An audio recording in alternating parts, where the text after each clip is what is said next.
elas têm uma intersecção nessa fase da história, né? Então, os títulos de crédito surgiram aí, surgiram como uma forma de facilitar as trocas, facilitar o comércio, fazer com que comerciantes possam fazer compras e vendas, fazer negócios sem ter que carregar aquele mundo de dinheiro, né? E outra coisa, aquele documento, ele representava aquele valor e quem possuísse aquele documento é que era titular daquele valor. Então, poderia também circular aquele documento, poderia descontar com outro comerciante aquele documento, eu poderia usar aquele documento como uma forma de pagamento. E aí, aquele que tivesse a posse daquele documento poderia ir ao banco normalmente e sacar aquele valor. Tá? Então, essa foi a origem dos títulos de crédito. Eles foram criados como um instrumento de facilitação do comércio e surgiram, portanto, no Renascimento comercial depois da Idade Média. Ok? Então, as grandes vantagens de se ter um título de crédito, ou as diferenças, melhor dizendo, entre um título de crédito e qualquer outro documento que represente, né, uma obrigação creditícia, são essas, né? No título de crédito é só obrigação de pagar quantia, o título de crédito é também um título executivo que te autoriza a executar desde logo, né, aquela obrigação caso ela seja inadimplida, e esse título de crédito possui negociabilidade. Bom, agora que a gente já sabe um pouquinho sobre o que é um título de crédito, vale a pena a gente estudar, né, o regime do direito cambiário. Quais são os princípios que tornam o direito cambiário uma parte separada do direito comercial, uma disciplina separada do direito comercial. Por isso que vocês estão tendo em Direito Comercial 2 títulos de crédito, né? Nós vamos estudar agora o regime cambial, o regime dos títulos de crédito, né?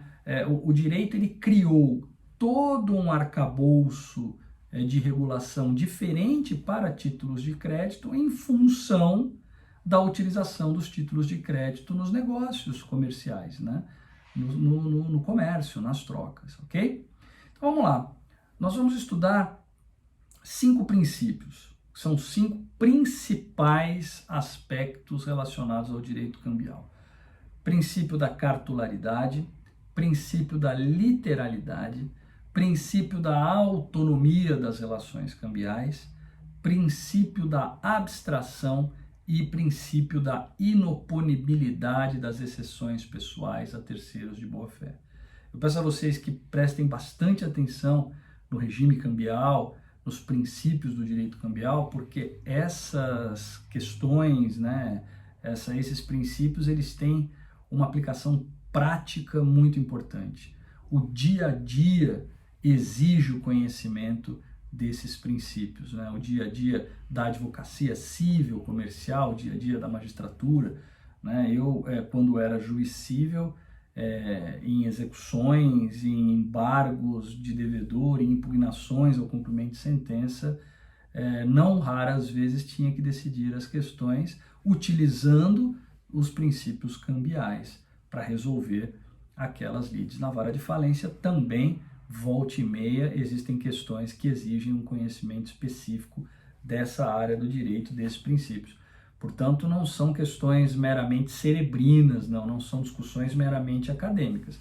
A gente precisa saber isso daqui, porque isso daqui cai não só na prova, isso daqui cai no dia a dia, isso daqui é exigência de atuação profissional. Precisa saber, tem jeito. Então, prestem atenção nisso daqui, tá bom? Bom, o primeiro princípio que nós vamos estudar é o princípio da cartularidade. Ora, quando a gente vai lá para o conceito de título de crédito, a gente vê que o título de crédito é um documento necessário ao exercício de um direito literal e autônomo, Lembram lá? Exato. Documento necessário. Esse aspecto documental do título de crédito é que é colocado em destaque quando falamos de princípio da cartularidade. O título de crédito é sempre um documento. Não existe título de crédito verbal. Eu posso ter um contrato verbal, né? Vocês que já estudaram contratos sabem disso. A obrigação contratual pode ser verbal. A lei não exige que ela tenha uma forma certa e determinada, né? A não ser em alguns negócios, em alguns casos, mas em regra um contrato pode ser verbal. Título de crédito não pode ser verbal. Título de crédito deve ser sempre representado por um documento, né? Um documento. Documento esse que vai representar aquela obrigação de pagar quantia. E quem tem este documento é o titular do crédito. Ou seja, a titularidade do crédito se comprova pela posse da cártula, do documento, né? Professor, mas eu posso tirar uma xerox, uma cópia autenticada deste documento e ele valer também como título de crédito? Veja, qual é o grande risco de você ter uma cópia de um documento, de um título de crédito? Veja, a cópia não garante a titularidade, ou seja, não dá certeza de quem é o titular, porque se eu tenho uma cópia, a primeira pergunta que vem à cabeça é: e cadê o original? É seu também? Está com você também? Porque se o original não estiver com você e este original circular e passar para outras pessoas, essas outras pessoas terão direito àquele crédito, né? E esse crédito será pago a outras pessoas. Portanto, não é possível você ter um título de crédito mediante cópia autenticada. Princípio da cartularidade. O documento que representa o título de crédito, que representa o crédito, né, ali naquela cártula, deve estar em posse do seu titular, porque é a posse desse documento que indica quem é o titular do crédito. Veja, tanto é assim que quando você é o devedor desse título de crédito e você paga o seu credor, você deve exigir de volta a cártula, exigir de volta esse título de crédito, sob pena de ter que pagar para terceira pessoa, para terceiro de boa fé, porque se esse título, mesmo depois que você tenha pago, circular e for parar em mãos de terceiro, esse terceiro será titular do crédito e poderá cobrá-lo novamente, mesmo você já tendo pago um outro titular deste crédito.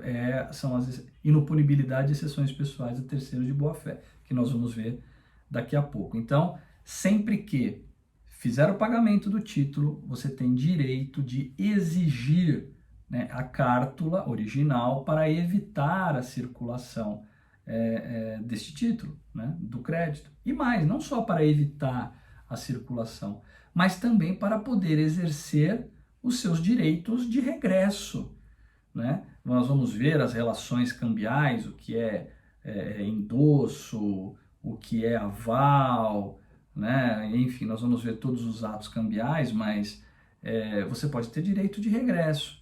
Então, se eu fui avalista num título de crédito, tem o emitente, que é um devedor, o avalista é outro devedor. O emitente não pagou o credor. Eu, como avalista, paguei o credor.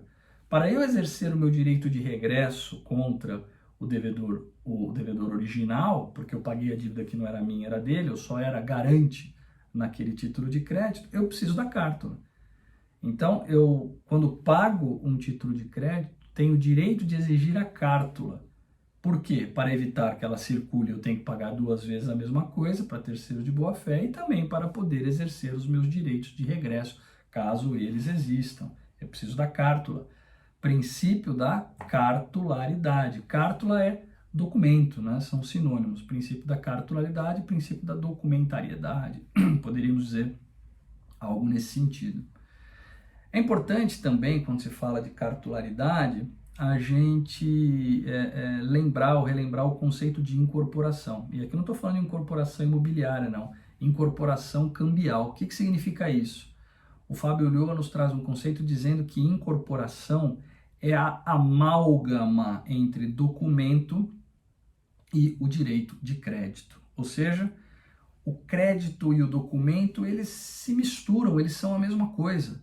Então, quando eu pego ali um título de crédito que representa uma obrigação, aquele título e a obrigação estão amalgamadas, são a mesma coisa, de modo que a entrega do título a outra pessoa significa transferência do crédito para essa outra pessoa.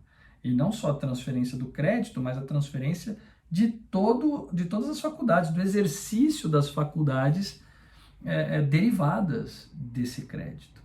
Então é uma amálgama, as coisas vão juntos, o documento foi, o crédito foi também. Se eu passei este documento para terceiro, eu transferi o crédito que era meu para esse terceiro. Então atenção, cartularidade é um princípio importantíssimo no direito cambial. Vale a pena aqui a gente citar de novo o Fábio Liou. Ele diz o seguinte, que pelo princípio da cartularidade, o credor do título de crédito deve provar que se encontra na posse do documento para exercer o direito nele mencionado. Ok? Pegaram a ideia? Então, se eu sou credor de um título de crédito, eu tenho que provar que eu tenho a posse desse título, que eu tenho este documento para eu poder exercer o direito nele mencionado, para eu poder exercer todas as faculdades derivadas deste título de crédito ou deste crédito representado por aquele documento. Ok? Tranquilos aí em relação ao princípio da cartularidade? Ótimo. Então vamos seguir com a análise de mais um princípio. O segundo princípio é o princípio da literalidade. Princípio da literalidade. Lembra lá, de novo, do conceito de título de crédito? É o documento necessário para o exercício do direito literal e autônomo. Lembram disso? Literalidade. Título de crédito é o documento necessário para o exercício de um direito literal que está nele mencionado. Vale dizer, somente produzem efeitos jurídico-cambiais os atos que forem lançados no próprio título, no documento. Ou seja, vale o que está escrito de maneira literal no documento. Se eu lançar